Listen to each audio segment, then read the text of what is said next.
Well, thank you for joining us. How are you feeling ahead of the 2019 season? Good, good. Ready, but the winter was strange, a bit strange. In what the way? test. A lot of riders went really fast. Looks like everybody are able to win, but it's not the reality. So we will see. We will see. Until you are not in the qualifying or in the race, a lot of riders have a chance, but at the end it's not like this.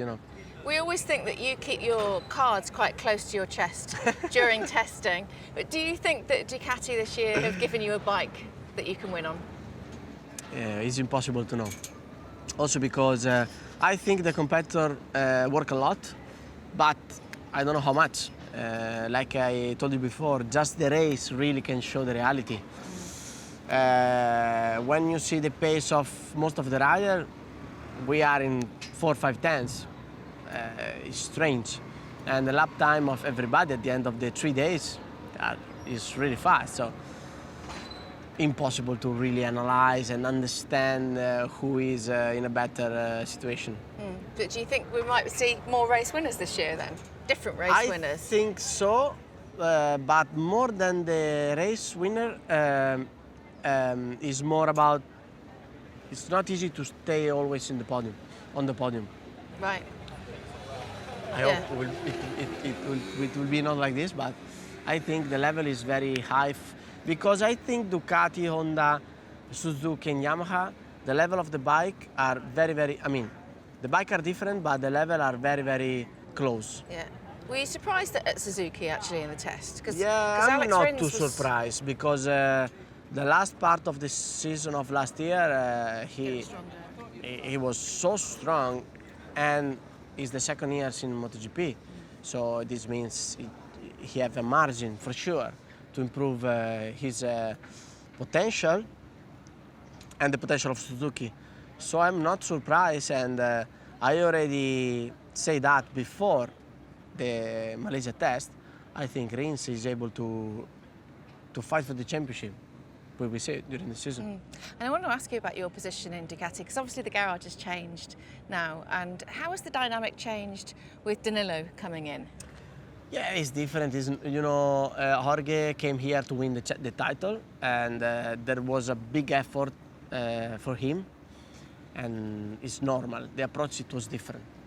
The team was really focused also on that, to try to achieve the goal. Well, they paid a lot of money for him to come in and win the championship for them, didn't they?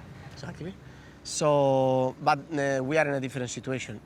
Doesn't change a lot my situation, because the good things in the last 2 years, it was my approach. My approach, it was right to finish second twice and fight with Mark in the last two seasons.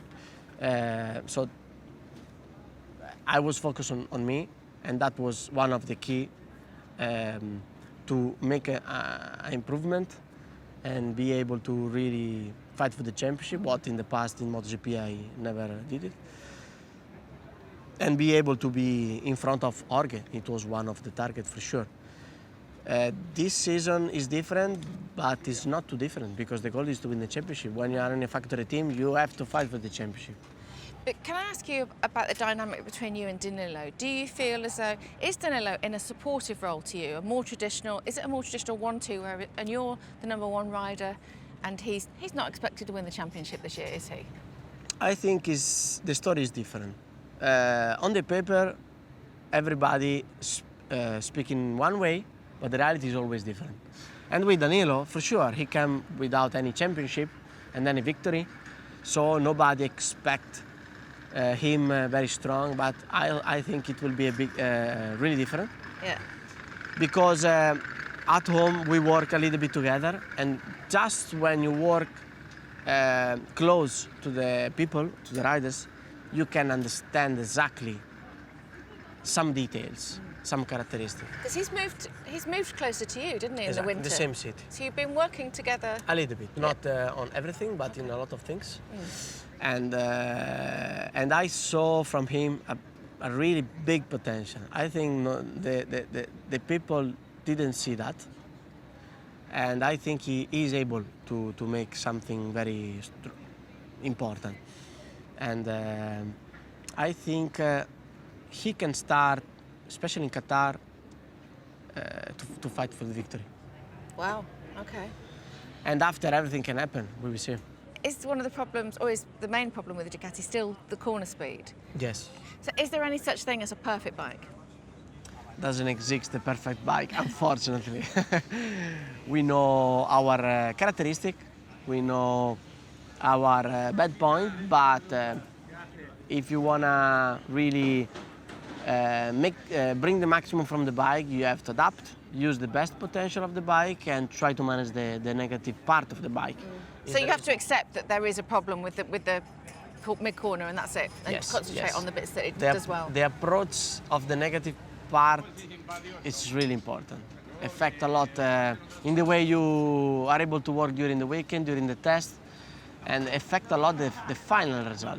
Yeah, because actually, if you focus on the one thing that's wrong with the bike, Doesn't then you work. can't get past that, can you? But you see it, don't you? And you hear it with different riders throughout the season. It's sometimes. difficult. You have to be focused and you have to know exactly the bad part of the bike, but you have to manage. I mean, in the way you approach the negative point is important. Exist the negative parts, and you have to work on that. And in one moment, you have to switch and manage that in the best way and use the best potential. So essentially, it's making positive over the negative. Always, always is one of the key. It's very, very difficult, and it's easier to speak about that than doing when you are there.